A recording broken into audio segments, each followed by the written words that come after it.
Hello students. तो इस video में हम बात करने जा रहे हैं कनेक्टेड मोशन के बारे में।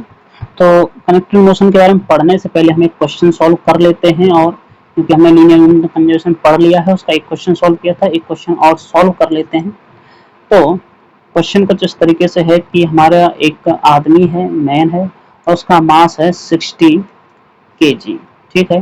और जो वो स्पीड है जिससे वो भाग रहा है, मतलब किसी रेलवे ट्रैक पर वो भाग रहा है हमारा आदमी, तो उसकी स्पीड दे रखी है 18 किलोमीटर पर आवर। ठीक है। अब इसके बाद हमसे कहा गया है कि जब ये आदमी भाग रहा है तो भागते भागते ये कार में जाके बैठ जाता है। तो ये मैन है, तो इसको मैं एम लिख देता हूँ, वी एम। और इसके बाद ये भागते भागते ये कार में बैठ जाता है जिसका मास है 100 किलोग्राम। उसमें जाकर के बैठ गया। अब पूछा ये गया है कि जब ये उसमें बैठ जाएगा तो जो कार है, कार भी कुछ स्पीड से मूव करना स्टार्ट कर देगी। पर रियल लाइफ में देखो तो ऐसा मोस्ट प्रोबेबली बहुत ही कम संभावना है कि वो मूव करे। अगर मूव भी कर रही है तो उसकी स्पीड मतलब कम होती, क्योंकि उसमें हमारा जो फ्रिक्शन वगैरह वो भी काम करता है। तो हम यहाँ पर आइडियल केस एज्यूम कर रहे हैं, जो एक्सटर्नल फोर्स है, फ्रिक्शन वगैरह, वो हमारा सब जीरो है। ये बात एज्यूम करके चल रहे हैं। अब उनसे पूछा गया है कि जो उनकी फाइनल वेलोसिटी होगी जिससे कार मूव करना स्टार्ट कर देगी, वो हमें बतानी है। तो करना कैसे है कि इनिशियल मोमेंटम अगर हम निकालें तो वो हो जाएगा एम एम वी एम। ठीक है, क्योंकि कार तो भाई हमारे रेस्ट पे है, तो कार का मोमेंटम जीरो। सही है। तो उसको भी लिखना चाहूँ तो उसको लिख देता हूँ मैं एम सी वी सी। तो ये हो जाता है हमारे पास M M V M. Value कितनी आएगी मल्टीप्लाई बाद में करेंगे, मैं सिर्फ पहले फॉर्मूला बनाते हैं, उसके बाद उसमें वैल्यू पुट करेंगे। अब इसके बाद फाइनल की बात करें तो फाइनल है जब वो कार में बैठ जाएगा आदमी, तो उन दोनों जो वेलोसिटी है वो तो हमारी सेम हो जाएगी मतलब। सही है। तो इसका मतलब ये हुआ कि M M plus M of C into V. सही है, समझ में आ गया। तो इसके बाद हमें करना क्या, पी आई बराबर पी ए, हमारा जो इनिशियल लीनियर मोमेंटम है वो फाइनल लीनियर मोमेंटम के इक्वल हो जाएगा।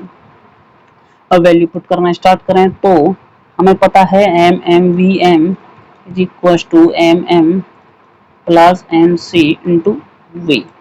और वी की जो हमारी वैल्यू आ जाएगी वो हो जाएगी M of M V of M upon में M of M plus M of C. तो इसमें वैल्यू पुट कर देते हैं हम। तो जब वैल्यू पुट करेंगे तो जो ऊपर है ऊपर तो हो जाएगा हमारा 65 इंटू 18। अब जो 18 है ये तो हमारा किलोमीटर पर आवर में दिया गया है, और अगर इसी को मैं मीटर पर सेकंड में अगर बदलना चाहूँ तो इजीली बदल सकता हूँ। बदलने के लिए करना क्या, 1000 से तो ऊपर गुणा करना होता है, और 3600 से मतलब 3600 से 3600 से नीचे डिवाइड करना पड़ता है। ठीक है। तो ये हो गया मेरा, ये वैल्यू आएगी, ये हो जाएगी मीटर पर सेकंड। अब मास है हमारा कितना हो जाएगा 65, तो मैन का था, और 100 kg कार का था। अब इसको सॉल्व करना है तो सॉल्व कर लेना आप लोग कैलकुलेटर का यूज करके, पर जैसे भी तो इसका फाइनल आंसर आएगा वो हो जाएगा 1.88 मीटर पर सेकंड। तो ये हो जाएगी वेलोसिटी ऑफ द कार जिससे कार मूव करेगी आदमी के बैठने के बाद।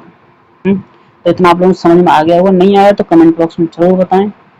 अब इसके बाद हम बात करते हैं कनेक्टेड मोशन के बारे में। तो हमारे पास है कनेक्टेड मोशन।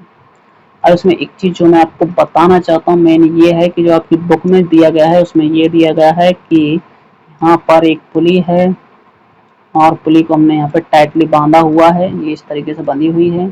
यहाँ पे एक मास लटका हुआ है, इसको मास को मैंने M1 मान लिया है, और यहाँ पे एक दूसरा मास है, इसको M2 मान लिया है। सही है। और इसमें पूछा गया है कि जो हमारा सिस्टम है इसका एसिलेशन कितना होगा, और जो रोप है, जो रस्सी है जिससे बंधे हुए हैं, उसमें टेंशन कितनी हो जाएगी। तो कनेक्टेड मोशन का मतलब सिर्फ केवल यही नहीं होता कि वो उसमें पुली दे रखी है, उससे दो ब्लॉक है बंधे हुए हैं आपस में, तो वो कनेक्टेड होता है। तो हो सकता है एक से ज्यादा पुली हो, या फिर दो ब्लॉक हमारे सिंपली बांध के रख दिए रस्सी से, तो उस केस में पूछिए वो भी कनेक्टेड मोशन ही होती है। बस केवल फर्क ये है कि उसमें जो डायग्राम है वो चेंज हो जाता है। तो जो आप लोगों को बताया गया है, जो हमें ये डायग्राम दिया गया है, ये होती है एटवर्ड मशीन। एटवर्ड मशीन। ठीक है, ये आप लोग याद रखना। अगर याद हो जाता है अच्छी बात है, नहीं होता कोई प्रॉब्लम वाली बात नहीं है। आपको सिंपल जो आपके सिलेबस में है जैसे दिया गया है वैसे आपसे पूछा जाएगा। अब इसके बाद करना क्या है, हमें बताना है कि पहली बात ये मान लेते हैं कि जो हमारा M2 है वो ग्रेटर देन है M1। जब M2 ग्रेटर देन है तो इसका मतलब ये नीचे की तरफ आएगा, तो इसका नीचे की तरफ एसिलेशन अगर A होगा तो इसका भी जो एसिलेशन ऊपर तरफ होगा वो A हो जाएगा, सीधी सी बात। अब जो ये हमारा M2 है इसका ग्रेविटी का फोर्स काम करेगा mg नीचे की तरफ, ठीक है, तो ये मतलब नीचे की तरफ हो जाएगा, और इसका भी जो ग्रेविटी है वो हमारा m1g वो नीचे की तरफ काम करेगी, क्योंकि ग्रेविटी को इस बात से कोई फर्क नहीं पड़ता है कि वो हमारे किस तरीके से रखे गए हैं, वो सिर्फ केवल वर्टिकली डाउनवर्ड ही काम करती है, सही है।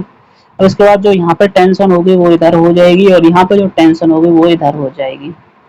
अब हमसे पूछा गया है कि जो हमारा ये एसिलरेशन है, जो एसिलेशन हमारा ये है ये वाला, और जो हमारी टेंशन है टी, इनकी जो हमारी वैल्यू है वो कितनी हो जाएगी वो हमें बतानी है। तो चलिए स्टार्ट करते हैं।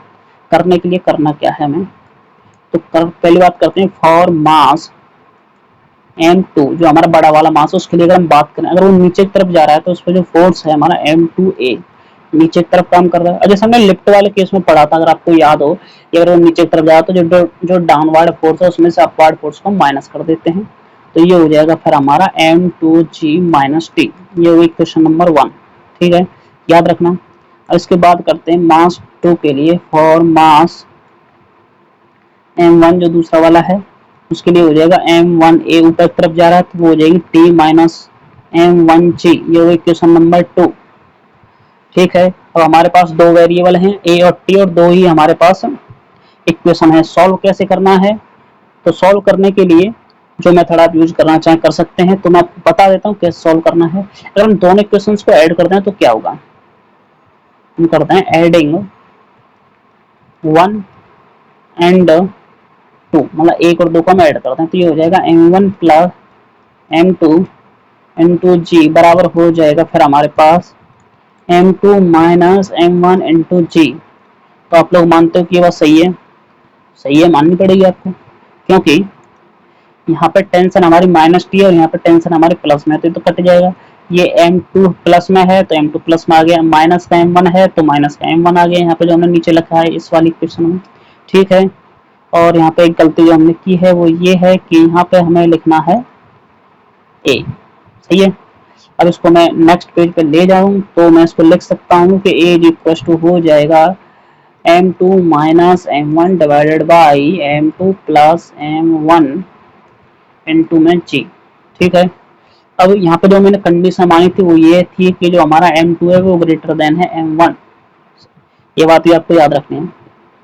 अब इसके बाद टेंशन निकालने के लिए वही हमने पढ़ा था कि जो हमारा M2A है वो है हमारा M2G माइनस टी, तो इसका मतलब ये हुआ कि T की जो हमारी वैल्यू है वो हो जाएगी M2G माइनस में M2A, सही है।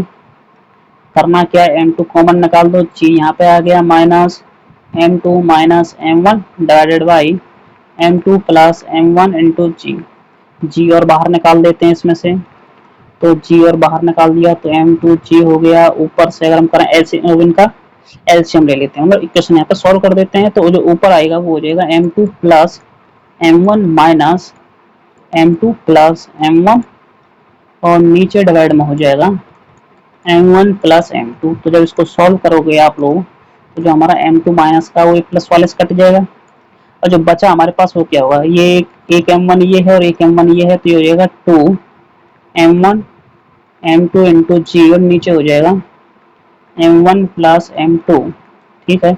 ये हो जाएगी हमारी टेंशन, ठीक है, ये टेंशन आ जाता है, और ये आ जाती है हमारे पास एसिलेशन की वैल्यू। ये आप लोगों को याद रखनी है, याद हो जाती है अच्छी बात है, नहीं होती है तो आपको इतना याद रखना है कि जो मैंने इक्वेशन सॉल्व किए हैं वो किस तरीके से सॉल्व किए हैं। अगर आपको वो भी याद रहता है तो भी आप उसे इजीली सॉल्व कर सकते हो प्रॉब्लम को। ये बेसिकली मोस्टली केसों में यही होता है कि आपको बस केवल मेथड आना चाहिए, उसे यूज करो, क्वेश्चन सॉल्व करो।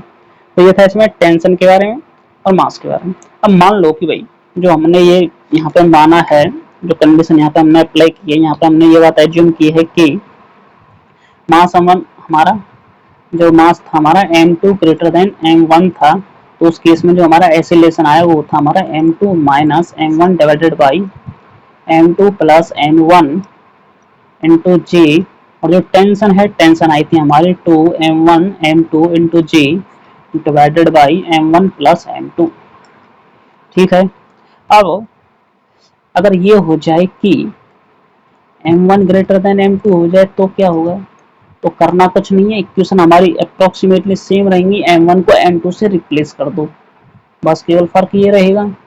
तो ये हो जाएगा m1 minus m2 divided by m1 plus m2 into g, और जो t है t तो हमारी सेम ही रहेगी, m1 m2 को इंटरचेंज करने पर भी कोई भी फर्क नहीं पड़ेगा।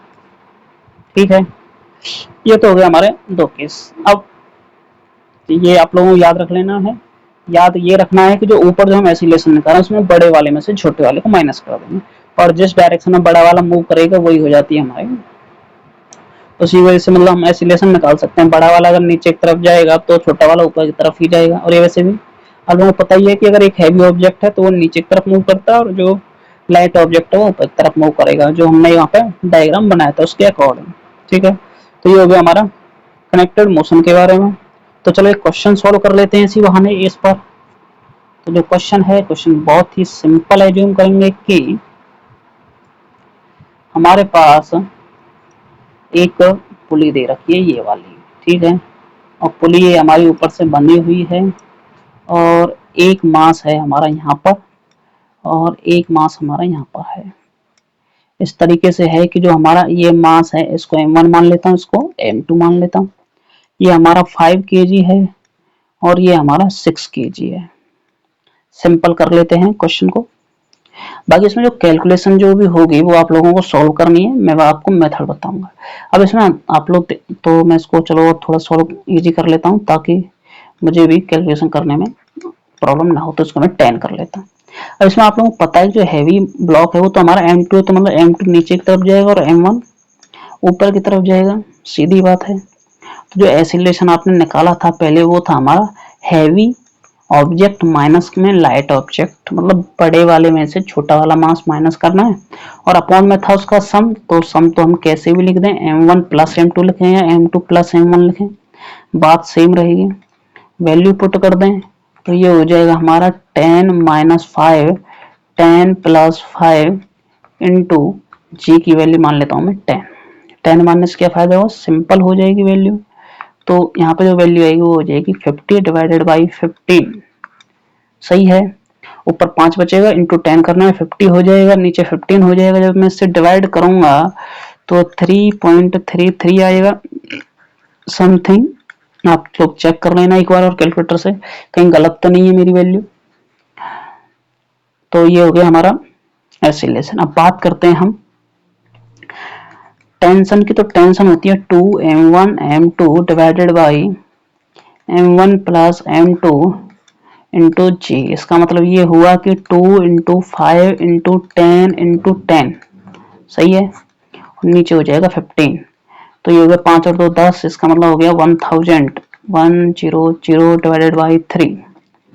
तो वैल्यू हमारी हो जाएगी, डिवाइड कर देना आप लोग, वैल्यू निकाल देना, तो ये हो जाएगी इतनी न्यूटन, ये हो जाएगी हमारी इतनी टेंशन। ठीक है, तो ये था इसका एक क्वेश्चन बहुत ही इजी सॉल्व कराया मैंने। इसके बाद आप लोगों का बुक देख लेना, बुक पढ़ते जो भी आपके पास बुक हो, एनसीईआरटी हो, प्रदीप हो, या फिर उसके अलावा कोई और भी बुक हो, तो आप उसमें पढ़ना, उसके क्वेश्चन जो भी क्वेश्चंस हैं वो आप उसमें से सॉल्व कर लेना। ठीक है, तो इसके बाद जो हमारी नेक्स्ट वीडियो रहेगी उसमें जो हम पढ़ेंगे वो फिर हम पढ़ने जा रहे हैं इसके बाद फ्रिक्शन के बारे में।